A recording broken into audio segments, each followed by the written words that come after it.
ഒരിക്കൽ മഹാവിഷ്ണു ശിവകുടുംബത്തെ വൈകുണ്ഠത്തിലേക്കു ക്ഷണിച്ചു. ശിവനും വിഷ്ണുവും സംസാരിക്കുന്ന തിരക്കിലായിരുന്നു. ഗണപതി ഭഗവാൻ വൈകുണ്ഠത്തിലൂടെ ചുറ്റിപ്പറ്റി നടന്നു. ഈ സമയത്തു ഭഗവാന്റെ സുദർശനചക്രം കാണാനിടയായി. ഗണേശന് ചക്രത്തിൽ നിന്ന് കണ്ണുകൾ മാറ്റാൻ കഴിഞ്ഞില്ല.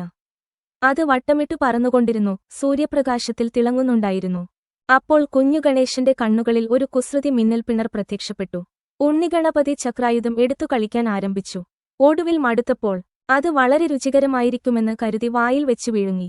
വിഴുങ്ങാൻ ബുദ്ധിമുട്ടു തോന്നിയതുകൊണ്ട് വായിൽ തന്നെ വച്ചു കളിച്ചുകൊണ്ടിരുന്നു. സുദർശന ചക്രം ശരിക്കും മൂർച്ചയുള്ളതാണ്. അത് ഗണേശനെ ശരിക്കും വേദനിപ്പിച്ചേനെ. പക്ഷേ ഭാഗ്യവശാൽ വിഷ്ണുവും ശിവനും സംസാരിച്ചു കഴിഞ്ഞിരുന്നു. വിഷ്ണു ഭഗവാൻ സുദർശന ചക്രം നഷ്ടപ്പെട്ടതായി മനസ്സിലാക്കി.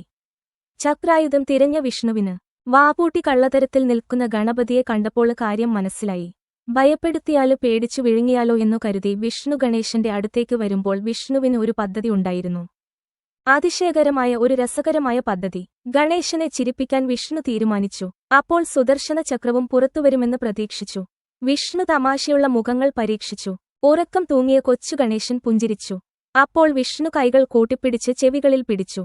അപ്പോൾ ഗണേശൻ വിഷ്ണു എന്താണ് ചെയ്യുന്നതെന്ന് കാണാൻ ആകാംക്ഷയുടെ മുഖത്ത് വിശാലമായ പുഞ്ചിരിയോടെ എഴുന്നേറ്റു. പ്രതീക്ഷയോടെ ഭഗവാന് വിഷ്ണു ഗണപതിയുടെ മുന്നിൽ നിന്ന് ഏത്തമിട്ടു കാണിച്ചു. വിഷ്ണു ഏത്തമിടുന്നതു കണ്ടപ്പോൾ ഗണേശന് ഇത് രസകരമായി തോന്നി. കുടുകുടെ ചിരിച്ചു. ആ സമയത്തു കൊച്ചു ഗണേശന്റെ വായിൽ നിന്ന് ചക്രായുധം നിലത്തു വീണു ആപത്ത് ഒഴിഞ്ഞു. ഗണപതി ഭഗവാനെ സന്തോഷിപ്പിച്ച് വിഘ്നങ്ങള് നീക്കാനുള്ള ഉത്തമ മാർഗമായാണ് ഭക്തർ ഏത്തമിടലിനെ കരുതുന്നത്. ഏത്തമിടൽ കൊണ്ട് ശാരീരികമായി വളരെയധികം ഗുണങ്ങളുണ്ട്. ശാസ്ത്രീയമായി ഏത്തമിടൽ ബുദ്ധിയുണർത്തുന്ന ഒരു വ്യായാമമാണ്. ഈ വ്യായാമ മുറയിലൂടെ തലച്ചോറിലേക്കുള്ള രക്തപ്രവാഹം വർദ്ധിച്ച് ബുദ്ധിക്കുണർവുണ്ടാകുന്നു. കുറഞ്ഞത് 3 തവണയെങ്കിലും ഏത്തമിടണം. 5, 7, 12 എന്നിങ്ങനെ ഏത്തമിടലിന്റെ സംഖ്യ വർദ്ധിപ്പിക്കാവുന്നതാണ്. 12 തവണ ഏത്തമിടുന്നതാണ് ഉത്തമം. ഗണപതി ഭഗവാനു മുന്നിൽ ഏത്തമിടുമ്പോൾ ജപിക്കേണ്ട മന്ത്രം: വലം കൈയാൽ വാമശ്രവണവുമിടങ്കൈ വിരലിനാൽ വലം കാതും തോട്ടക്കഴലിണ പിണച്ചുള്ള നിലയിൽ നിലം കൈമുട്ടാലെ പലകുറി തുടനെ അടിയെ അനലം കാരുണാബ്ദേ കളക മമ വിഘ്നം ഗണപതേ.